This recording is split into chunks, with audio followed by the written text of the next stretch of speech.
I told the governor one. I told the governor over the phone one day recently how much I've enjoyed talking to Andrew when I run into him from time to time in Washington, and what a well-rounded young man I found him to be. Then Cuomo's senior told me there was a reason for that, and advantage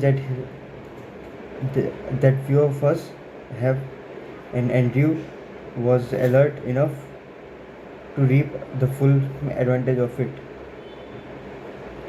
He said all four of Andrew's grandparents lived until he was 30. Two of them are still living. Andrew, his, his father explained, was always kind and thoughtful toward his grandparents. He talked to them, asked them questions, listened to their experiences. These were four elderly people from two sections of Italy, born at the start of the 20th century, when people traveled by horse and cart, when with no electric light, no radio, radio when diseases that have long since been eradicated were killers, and well, and family members and neighbors never made it past the first few grades in school, and news from outside the village reached them by the word of mouth. It's not that Andrew Cuomo is a fountain of information about life in the old country, and is therefore a charming guest on the subject of Italy. The point is that Andrew grew up listening to the people around him, and continues that practice to this day. As a result, he is well-rounded conversationalist because of what he has learned on a wide range of subjects, and his habit of listening. And his habit of listening makes him an enjoyable person to talk to.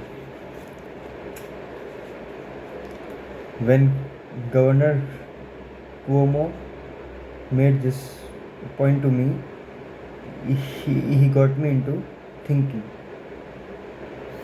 There's a saying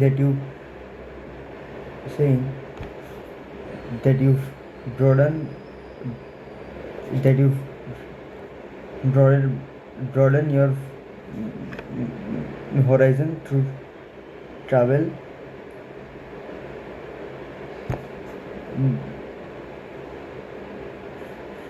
but if you are curious enough to listen to other people, you can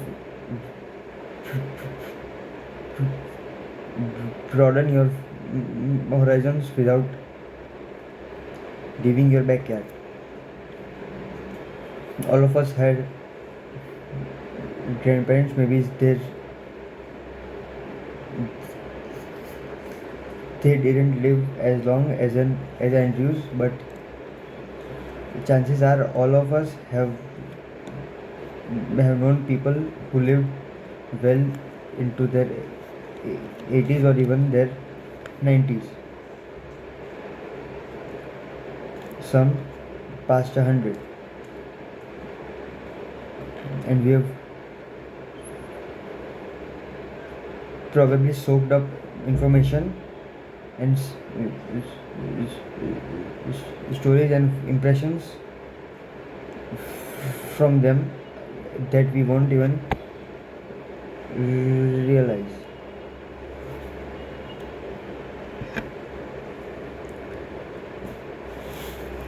Enthusiasm. I think one reason I've had a certain amount of success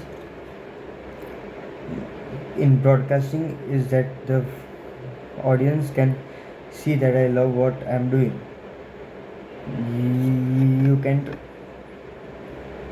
You can't fake that, and if you try, you fail. If you really do love what you're doing and project that enthusiasm to the people you are talking to, your chances for success becomes greater. I've seen this with people with careers as diverse as those of President Clinton and Tommy Lasorda. Lasorda, the manager of Los Angeles Dodgers, came on my radio show the night after his team suffered a crushing loss to Houston in the National League playoffs in 1981. From his performance and enthusiasm, you never would have guessed that the that he was the losing manager. When I asked him how he could be so exuberant, he said,